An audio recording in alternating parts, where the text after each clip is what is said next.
I met Donnie Prado because he was my service advisor at the Honda dealership, and I would take my Honda Element in for service. And I'm not sure how we got started. I think maybe because I had cycling stickers on the back of my car, probably a Castile grind or some other sticker like that on the back of my car, or typically I'm wearing a T-shirt that has some cycling stuff on it. But we ended up striking up a conversation about cycling, and we talked about rides we'd done, rides we wanted to do, people we knew, and we ended up talking for quite a bit. And it was like that every time I came in. Every time I came into the dealership, dropped my car off, I'd go talk to Donnie, stand at his desk, and we'd talk for 10, 15 minutes about rides and places and people and just the fun of having bicycles and riding them. And what I remember is that Donnie he was a happy person. He was a person who was passionate about cycling, and talking to him made you feel good. Like you felt excited about life and you felt excited about cycling, and just, he had that spirit, right? And he was just a good guy. And so I ended up following him on Strava, and, he followed me, and then we'd comment back and forth. Ironically, we never actually rode bikes together, I don't think.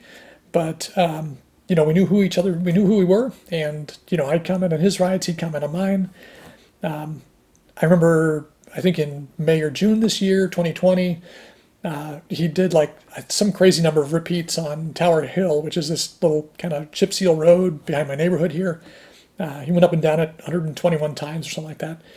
And, it's just, he blew me away with stuff like that. He was a serious cyclist. He put in a lot of miles. Seriously, he was passionate about cycling. So why am I talking about this? Why am I talking about Donnie? Well, yesterday was Sunday, and August, I think August 30th, and I was on Facebook, and somebody posted in one of the groups I'm on. Somebody posted that there had been a cycling fatality on Ronald Reagan Boulevard, up at County Road 239, and the people's immediate reaction is like, oh, Ronald Reagan's a busy road. I always get nervous when I see cyclists out there, and that road scares me.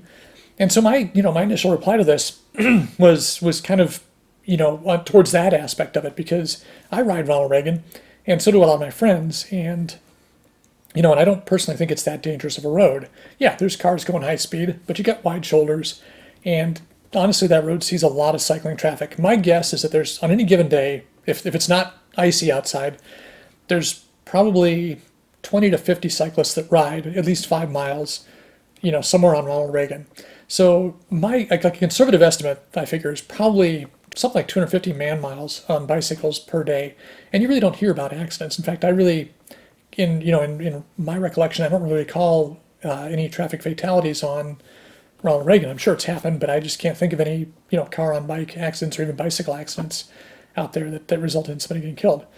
But when I heard about this accident, then I replied, said, well, don't freak out. Just be careful wherever you ride, because stuff can happen anywhere. You could be on a country road, you could be in your neighborhood, you could hit a rock, you can fall and break your neck anywhere.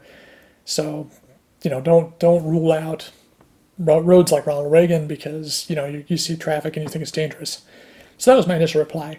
But then I started thinking about it, and I thought about where that accident happened, up at Ronald Reagan in 239. And I realized it's up north. It's north of Sun City. And I don't know why, but I immediately thought, man, I hope it's not Donnie, because I know he lives up there and I know he rides that area.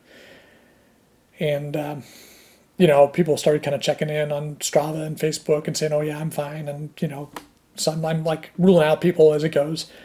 And then late last night, it kind of got released that, the person who was hit and killed was Donnie Prado. And, man, it hit me pretty hard, because Donnie was a good guy. He was, he was somebody that I admired, and that kind of inspired me to ride. And he was just one of those people that I think everybody probably liked him pretty well. And so now, anytime I hear about somebody getting hurt on a bike, especially getting killed or seriously injured, it kind of freaks me out a little bit, because, I do ride, and your thought is like, wow, is this foolish? Am I taking a risk that I shouldn't? Am I, throwing my life away on this? And it's really easy to kind of get into a loop where you're like, oh, I shouldn't ride. I'm not going to go out there. It's too dangerous. What am I doing? I got responsibilities. I got a family. And And the thing is, okay, so where I'm going with this is that I don't think that's the right answer. I think that we shouldn't focus on that aspect of, of somebody getting hurt or killed on a bicycle. I think it's important to remember that life is short, right? And that's what makes our time valuable. If we had an infinite supply of time, if we knew we were going to live forever, then it's just simple economics. Time wouldn't be worth anything, right? It wouldn't matter if you spent a day or a week or a year in bed just watching TV and doing nothing because you got all the time in the world, right? It just doesn't matter. But we don't. We have a finite amount of time, and we don't know how much we have. And it's sort of like the parable of the talents. I'm not a religious person, but I kind of remember that story from Bible school.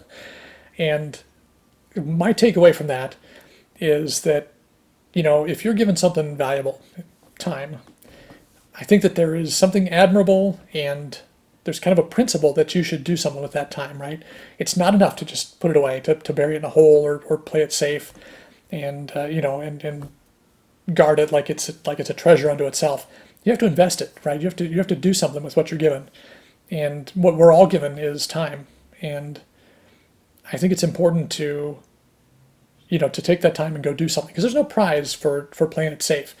If somebody lives to be 90 years old, nobody says, wow, Jerry did a great job of playing it safe. He never took any risks. He really made it far in life. He made it to 93 or whatever. Or, Susan really was conservative and she avoided all risk. Good job. Nobody says that, right? What we celebrate about people is the risk and reward, right? The things that they did where they took a chance, where they risked something, and then the reward that came from that, right? And that's kind of what matters. And so thinking about Donnie, all I want to say to people is like, I'm gonna remember the fact that he went out strong. He was out riding his bike, he was having fun, doing something he loved, something he believed in, something that made him feel alive. And to me, that's kind of what it's all about, because none of us knows, how long we're gonna be here, or how we're gonna go, what's gonna happen to us. You don't know what tomorrow holds. You really don't. In fact, you don't know what the next 5 minutes are gonna hold. So if you play it safe, you hide from life. What good is that, right? I mean, what's the point? So I think it's good to get out there and do stuff. I'm going to keep riding, and I'm going to remember that Donnie went out strong. He was riding his bike. He was out there in the sun. Like 1 minute he's out riding his bike in the sun, going down the road. Next minute he's not. And I mean, I don't know what to say. It's shocking and tragic, but it's also not the worst thing in the world. And it's like, I'm in no position to give a eulogy for Donnie Prado. I didn't know him that well. He wasn't a family member. But this is what I would say about him, is that, like, I'm going to celebrate the fact that he was out there living life, and that he was he was a vital person. He was dynamic, and he was cheerful, and he was upbeat. He made me feel good when I talked to him, even if just briefly.